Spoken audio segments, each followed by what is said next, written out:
Assalamu alaikum. Thank you so much for joining.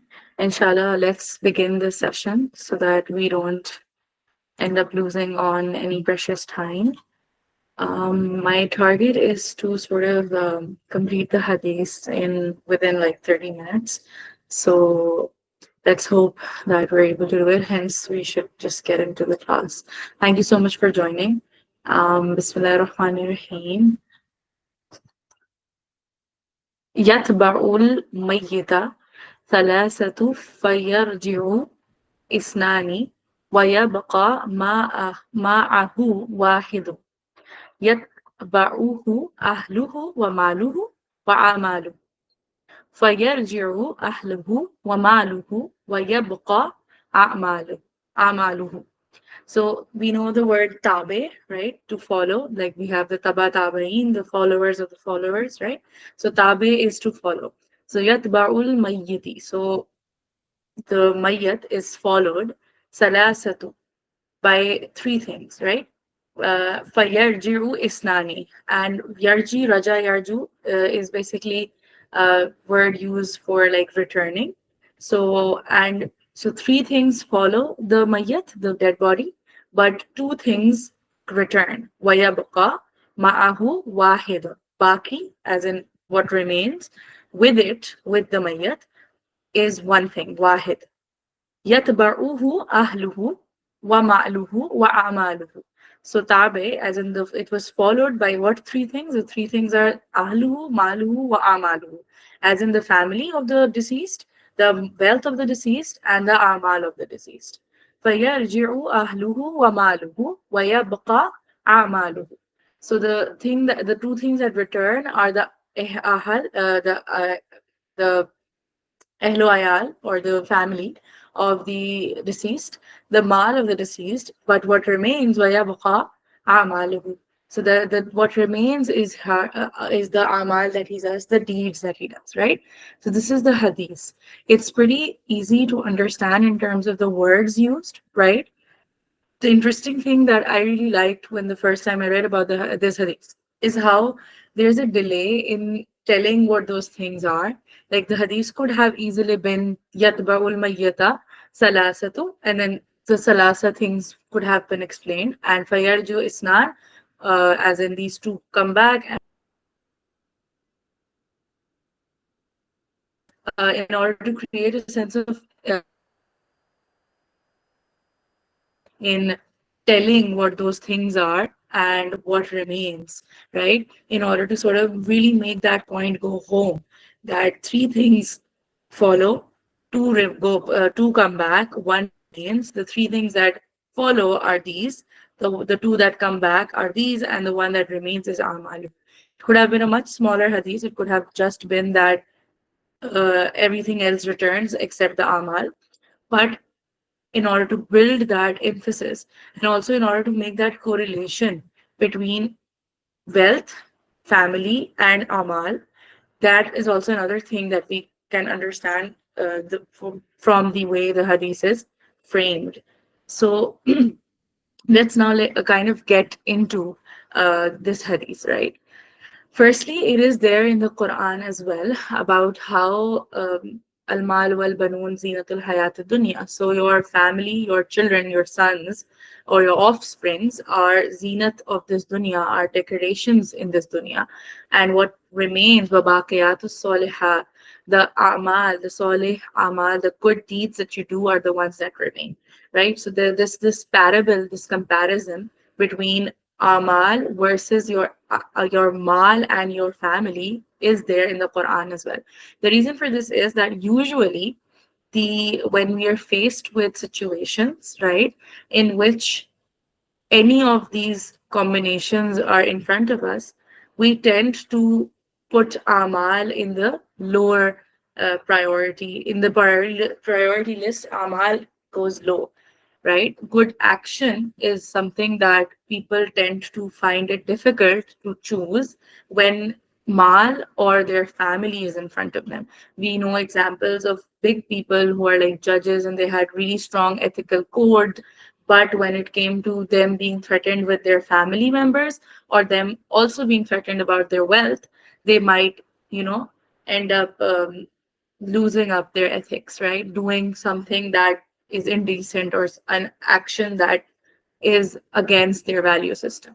So this is a phenomena, and interestingly, this is a phenomenon that has been there since the dawn of time, since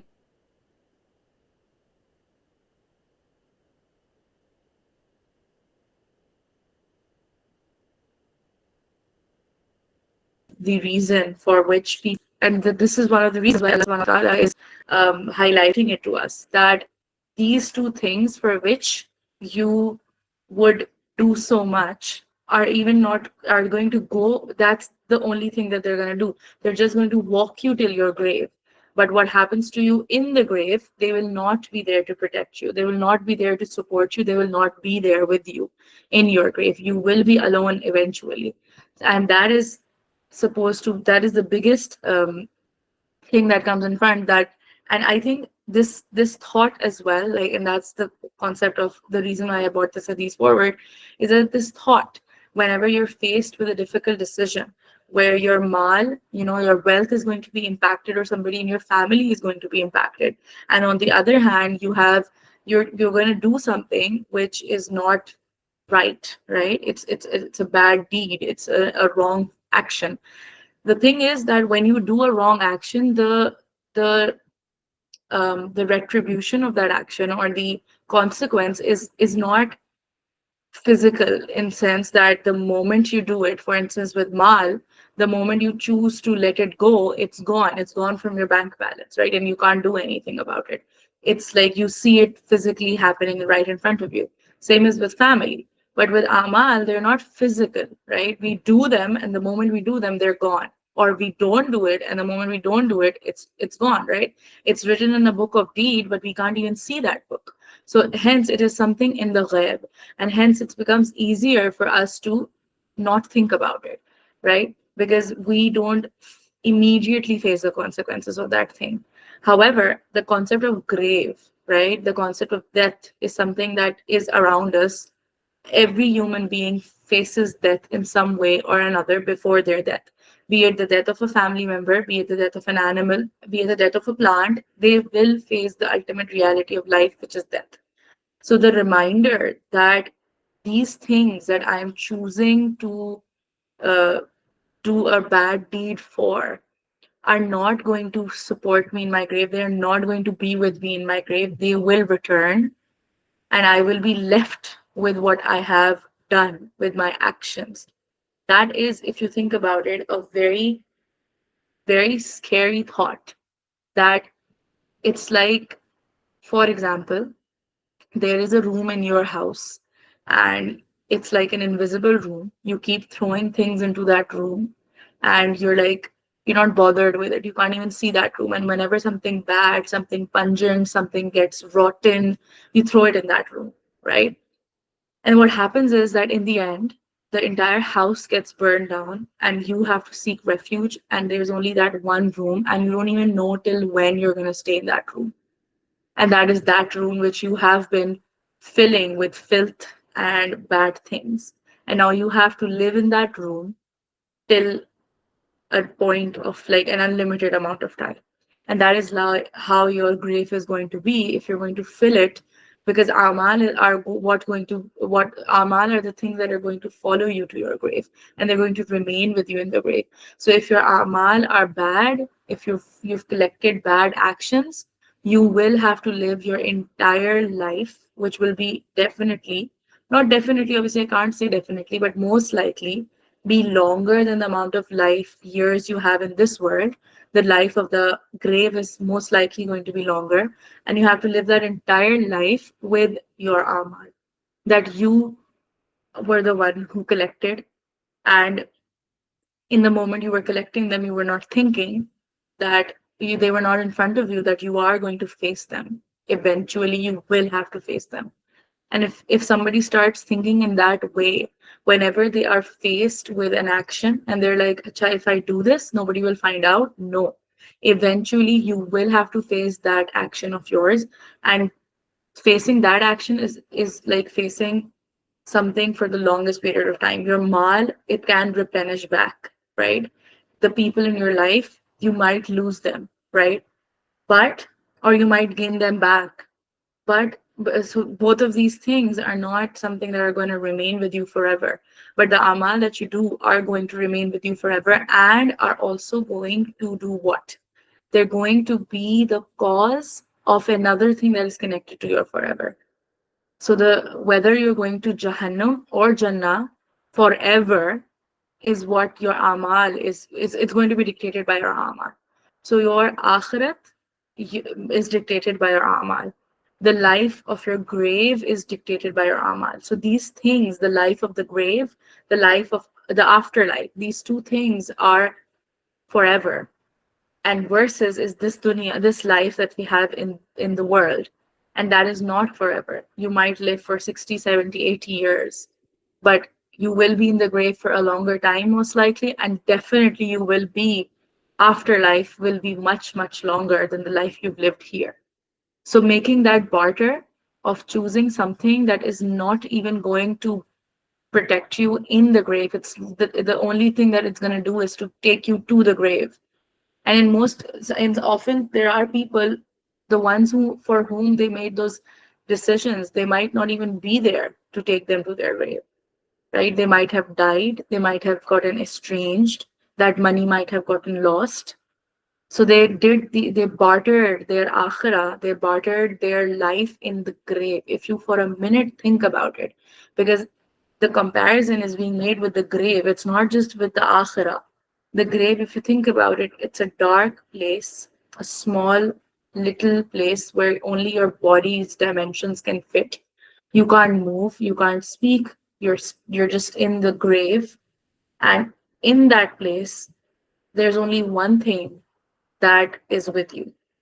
When the mayyat is going to the graveyard and the family is there, the wealth is there, everything is there, but then comes a point where everybody leaves and the dark starts to settle in. And just imagine yourself in the grave. So, and that's where you're going to be. And then imagine the akhirah, the moment where the scrolls will be handed over, the moment where you'll have to walk through the pulsirat, and if you fall down, you're falling into hellfire. Imagine those moments. So, and if then you keep those moments in front of you, then you will realize that your priority should be your amal. The few years or months or moments of benefit that you might get from choosing your family or your wealth above your amal, your ihsan amal, is not worth it if you think of your grave every time you are faced with a question. So the first thing as a mindset we understand from this hadith is that when you're faced with actions, which where you're faced with a dilemma about an ethical dilemma, you need to think about your grave. What is the outcome going to be in the akhirah, and what is the outcome of your decision going to be for you in your grave?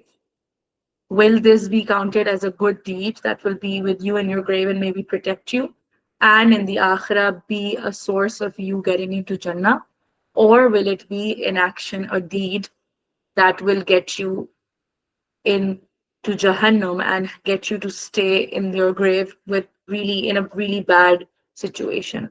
And when you have that in front of you, and then you have the face of your spouse in front of you, or your child, or whatever wealth option that, oh, if you do this deed, you're gonna get $1 million and you can buy a really good fancy house and whatever it is of from the dunya that is in front of you, then perhaps if you think of it in that sense, the decision to compromise your ethics, your moral code, or your desire to do the right thing might not be so loose, right?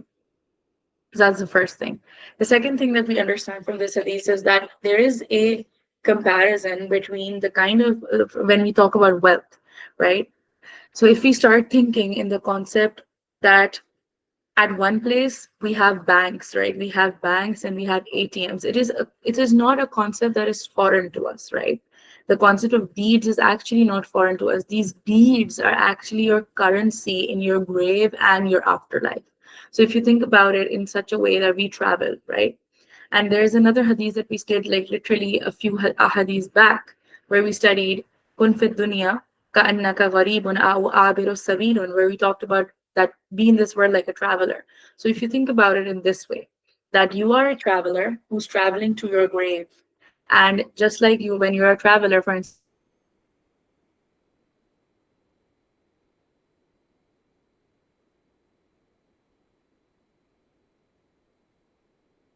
in Pakistani rupees to what you need. And the more currency you have, the better life you're going to have at your destination, right? You're going to be able to afford a good hotel, a better transportation. If you get stuck, you can get out of that problem. XYZ. The more currency you have, the better it is. And you need to have the currency of your destination.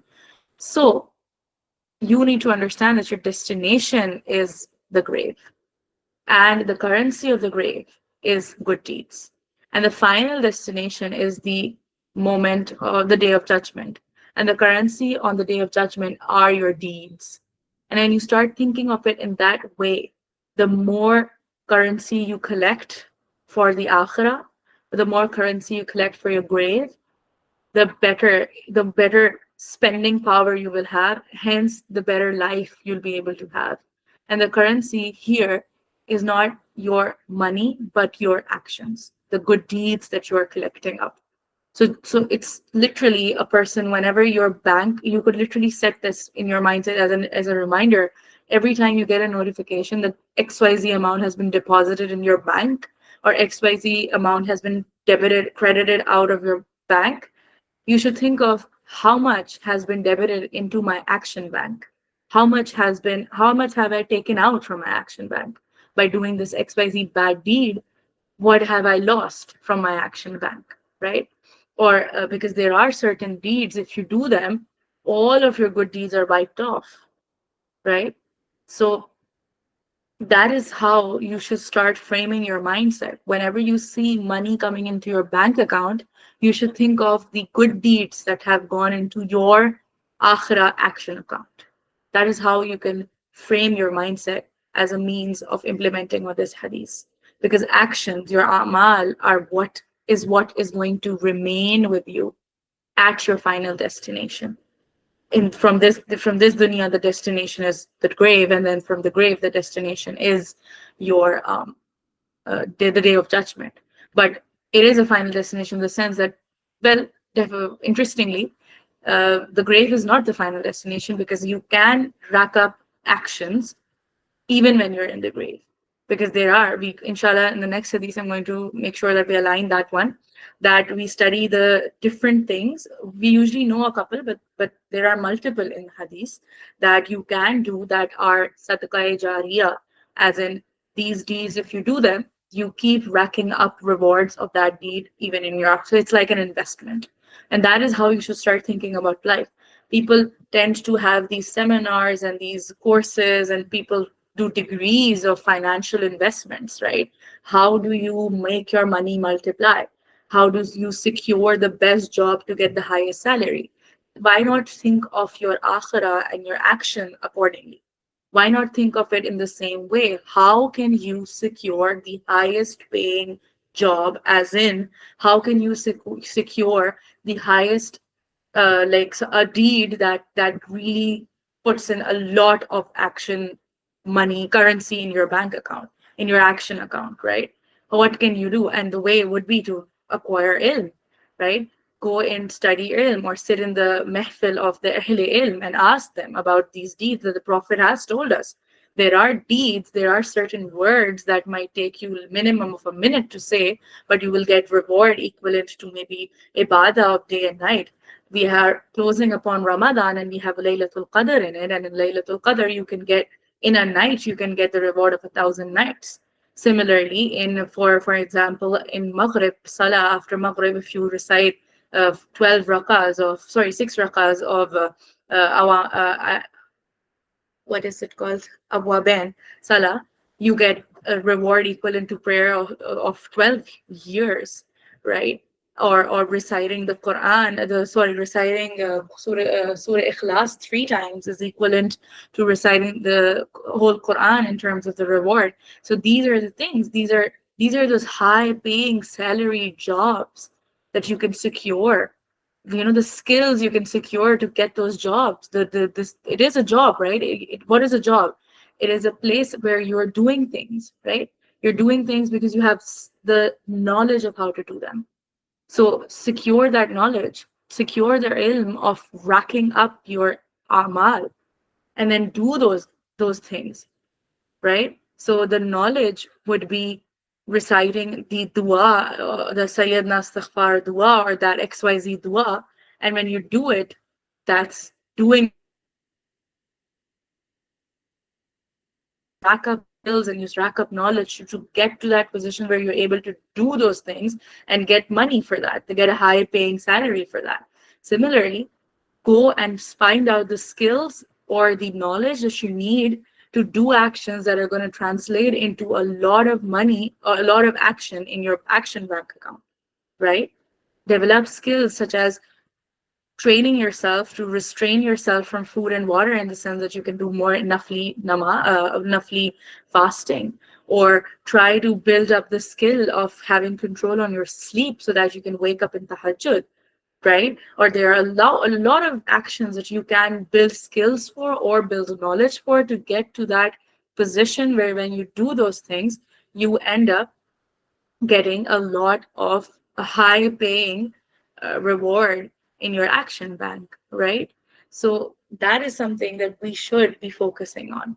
Then this hadith also gives us an understanding of how we should be aware of our mortality at all times, right? That we are not going to live forever, right? We are going to eventually die. So, what are the things that we are surrounding our days with?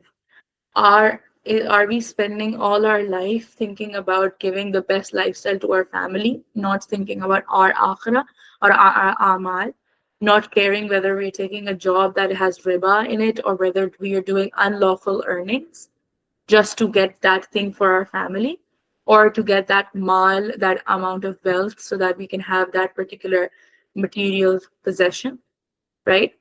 If that is how we're living our lives, then we are not aware that we are mortal, because the awareness of death makes you understand that, okay, if I will die, what will happen to me? If I will be placed in a new world, how will I succeed there? Well, how will I live there, right? For example, when you want to move to a different country, you figure out how are you going to sustain yourself in that country. So similarly, when the awareness of your inevitable movement from this world to the world of to the alam barzakh, or whatever it is called, the time that we are in the grave, if you're aware of that, then you will start working on how you can succeed in that time, right?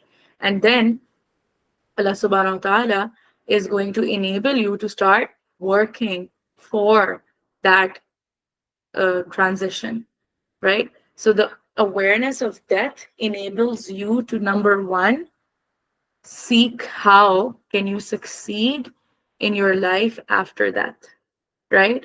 The second thing it leads you to is humility. It teaches you about the reality of you, right? That you, no matter how many sons you have and whatever big positions they are on, whether they are working at some big multinational corporation or they own some multi-million dollar business, whatever they are, whoever they are, there's nothing to be proud of that. You need to be humble. Or whoever you are, no matter how big of a business you own or whatever wealth you have, all of that in the end does not matter, because it is not going to accompany you in the grave. The only thing that will accompany you will be your amal. So it gives you a sense of humility. Then it also redefines the way you see failure, because you understand that this is something that my father-in-law really says, and I really like how he explains this thing, that the beautiful thing about the deen or doing anything, a good deed, is that it's not measured the way actions are measured in the worldly sense. So, for example, if you get a project at work and if you do really good at it, that's when you're going to get praised, right? But even if you like did all the hard work that you could, but it did not succeed, it did not work the way it should have, or the client had found something else that was better, you are not going to get praised for it at all. You might even face some repercussion, some negative repercussion because of it. But that is not how it works in terms of the good deeds that you try to do for your akhirah. Because Allah subhanahu wa ta'ala, even if it did not turn out the way you intended, Allah subhanahu wa ta'ala is going to reward you for the sincerity of your niyat and for the mehnat or the um, what is it called, the efforts that you put into doing that thing, right? So that is something you understand, that when you're aware of death and what will help you in the life after death, your understanding of failure is redefined. If you're not able to attain something, you understand that just because I failed at that thing doesn't mean I am a failure. It and what are the things that you consider failure and what are the things that you consider success? Some might view failure as not having a child in their life, or having their children pursue a degree in arts maybe, or that their children are not successful or they don't have a job, or that they were not successful or they did not have their own house to live in and they were living on rent, or they did not have a car all their life. Someone might see that as a failure. But one who understands the reality of death and what matters after death will not see those things as failure. Instead, he will see the inability to pray, the inability to please Allah subhanahu wa ta'ala, do good deeds, have mercy on other people. That is what he's going to define as failure. If somebody's heart has become hard, if somebody's is not swayed by the verses of Allah subhanahu wa ta'ala, if the words of the Prophet Muhammad sallallahu alaihi wasallam do not impact him, that is when a person is a failure to such a person who understands the reality of death. And then you also get inner peace because you're aware that you do not have control on your life, that your family and your wealth, the things that we really care about in the most, as in the ones that worry us the most, we will become indifferent to it in a sense that we will get peace in terms of whatever happens, because our focus is not on our family and our wealth, but on our amal, right? So in the end, it helps us understand that you should have a 5 minute principle, that whatever is going to be of no use to your akhirah, a decision comes to you, something happens, something turns out, and it's not going to be of any use to your akhirah, you do not spend more than 5 minutes thinking about it. It does not, even 5 minutes is a lot. And you should, and I'm guilty of it myself.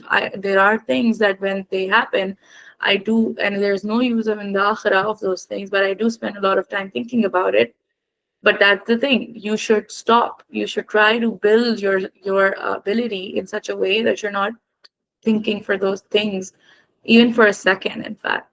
You know, in another hadith, it comes that if is the door, it opens the door for shaitan.